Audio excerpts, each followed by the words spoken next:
given the president the authority to protect the American people from foreign nationals.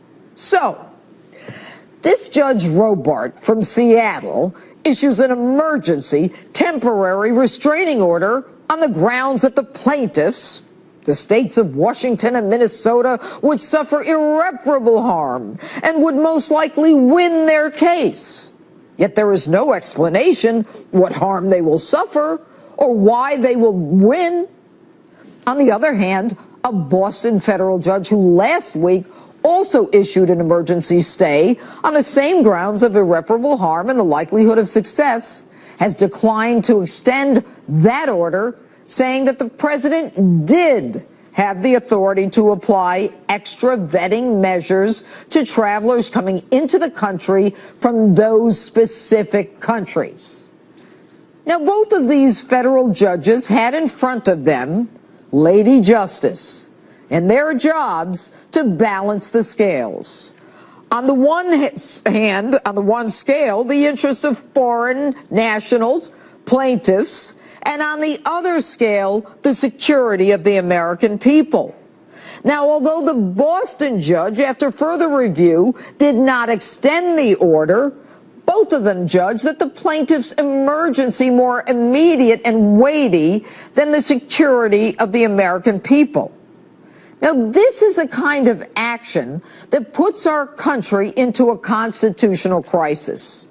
For a judge to say that foreign nationals' rights take priority, even though the president has determined that reviews from before are now insufficient, when that judge has virtually none of the information that the commander-in-chief has, is somewhat radical.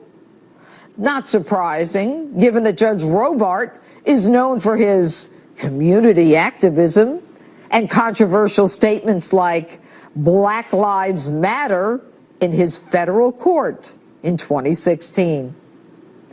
Point: last weekend, everyone who arrived was ultimately let in. But was there chaos?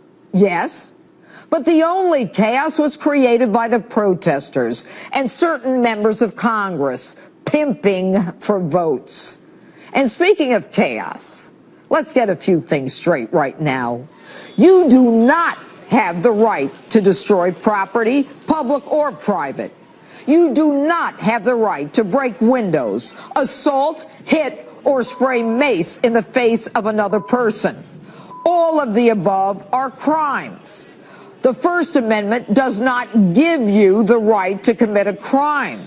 But if you do, you have the right to remain silent. You have the right to an attorney. If you cannot afford one, one will be assigned to you.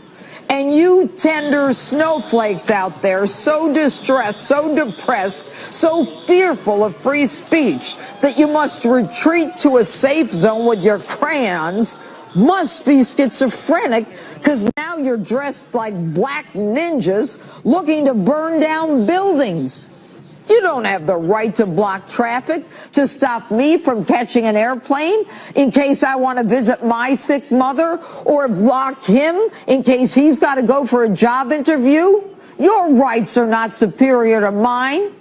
You don't like the president? That's just too bad. Get out and vote next time. So the bottom line, every sovereign nation from the beginning of time, dating back to the Bible, has been able to determine who can and cannot enter their nation. Donald Trump has taken bold action, just like he said he would, shocking the world. Make no mistake, we do live in a dangerous world. There are legitimate national security concerns. And for some judge in Seattle to suggest that he is in a better position to evaluate the equities between some foreign nationals and the national security concerns that we have